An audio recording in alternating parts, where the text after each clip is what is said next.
നമസ്കാരം. സ്വന്തമായി long range hypersonic missile സാങ്കേതികവിദ്യ വികസിപ്പിച്ചെടുത്ത DRDOയ്ക്ക് അഭിനന്ദനങ്ങൾ.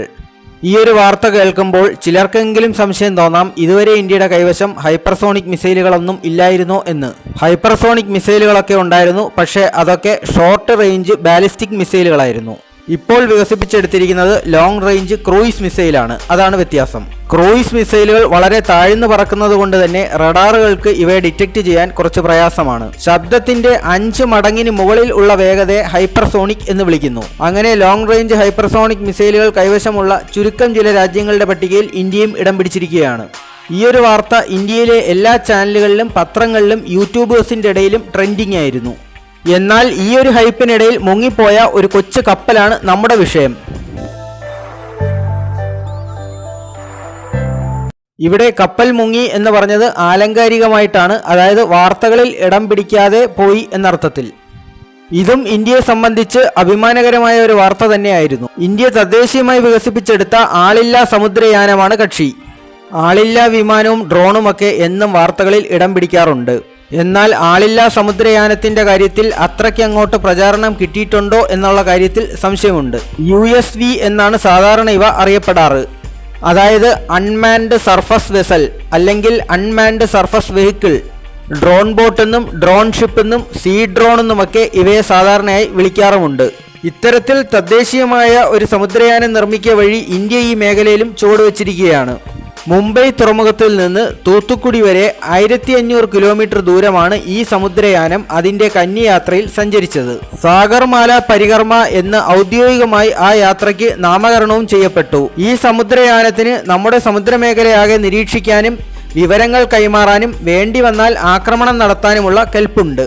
ഇന്ത്യൻ നേവിയുടെ നിർദ്ദേശങ്ങൾ അനുസരിച്ച് സാഗർ ഡിഫൻസ് എഞ്ചിനീയറിംഗ് എന്ന സ്ഥാപനമാണ് ഇത് വികസിപ്പിച്ചെടുത്തത്. ആളില്ലാ വിമാനങ്ങളെപ്പോലെ തന്നെ ചെറിയ ചെലവിൽ ശത്രുക്കളുടെ മേൽ വലിയ നാശനഷ്ടങ്ങൾ വരുത്താൻ ഇതിന് കഴിയും എന്നതാണ് പ്രത്യേകത. ഡ്രോൺ ഷിപ്പിന്റെ കാര്യക്ഷമത ഇപ്പോൾ നടന്നുകൊണ്ടിരിക്കുന്ന റഷ്യ-യുക്രൈൻ യുദ്ധത്തിലും യമനീസ് ആഭ്യന്തര യുദ്ധത്തിലുമൊക്കെ തെളിയിക്കപ്പെട്ടിട്ടുള്ളതുമാണ്. ഹൂതികൾ ഈ അടുത്തിടെ ചെങ്കടലിൽ നടത്തിയ ആക്രമണം തന്നെയാണ് ഇതിന്റെ ഏറ്റവും നല്ല ഉദാഹരണം. ഹൂതികൾ കൂടുതലും ഉപയോഗിക്കുന്നത് കാമിക്കാസെ ഡ്രോണുകളാണ്, അതായത് സ്വയം പൊട്ടിത്തെറിക്കുന്നവ. ഇനി അതല്ല, ഒരാക്രമണം നടത്തി തിരിച്ചു വരാനാണ് ഉദ്ദേശിക്കുന്നതെങ്കിൽ അതിന് കെൽപ്പുള്ള USVകളും ഇന്ന് പല രാജ്യങ്ങളും വികസിപ്പിച്ചെടുത്തിട്ടുണ്ട്. ഇതിൽ തന്നെ റിമോട്ട് കൺട്രോൾ ഉപയോഗിച്ച് പ്രവർത്തിപ്പിക്കാവുന്നവയും AI സാങ്കേതിക വിദ്യ ഉപയോഗിച്ച് സ്വയം പ്രവർത്തിക്കുന്നവയും ഉണ്ട്.